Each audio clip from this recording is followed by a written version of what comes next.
لە ڕۆژاوای گەرەکی وێستوودی لۆس ئانجلس کاروکاسپی ئێرانیەکان و ئەم ئاڵایە زۆر دەبینرێت. ئاڵای فەرمی ئێران پێش شۆڕشی 57 نزیک گۆڕەپانێکە بە فەرمی پێی دەکوترێت گۆڕەپانی فارسی دوکانێکی ئەردەنی هەیە کە 30 ساڵە لەوێ کراوەیە.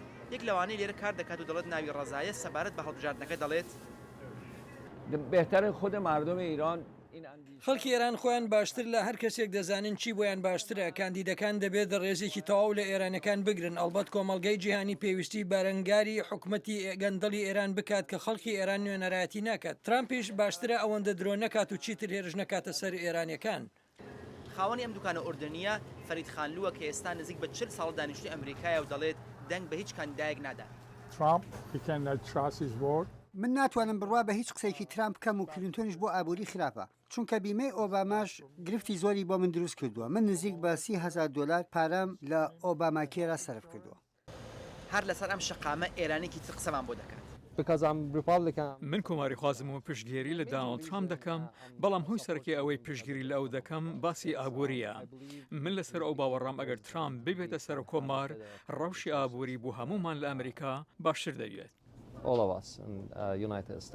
زۆرەی فاڕۆخی کۆماری خوازێکە کە لە هەڵبژاردنەکەی پێشوودا دەنگی بە کۆماری خوازێک داوە، بەڵام ئەم جار وا نابێت.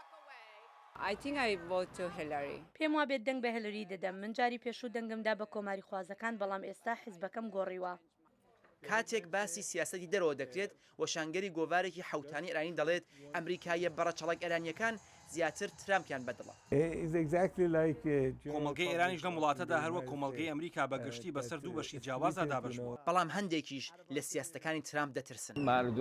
قسەکانی ترامپ بەرامبەر بە کەمایەتەکان زۆر شەڕخوازانەیە. ترامپ تونندڕەوێکی خەتەرناکە بۆ ئەمریکا و بۆ جیهانیش. ڕاپرسێکی گشتی نوێ ناو ئەمریکایە بەڕەچەڵک ئێرانیەکان نیشانی دەدات کە 40% ئەوان یان سەربەخۆن یان سەر بە هیچ حزبێک نین. ئەمانە لە چەند حوتەی داهاتوودا خۆیان یەکلا دەکەنەوە دەنگ بە چ لایەنێک بدەن.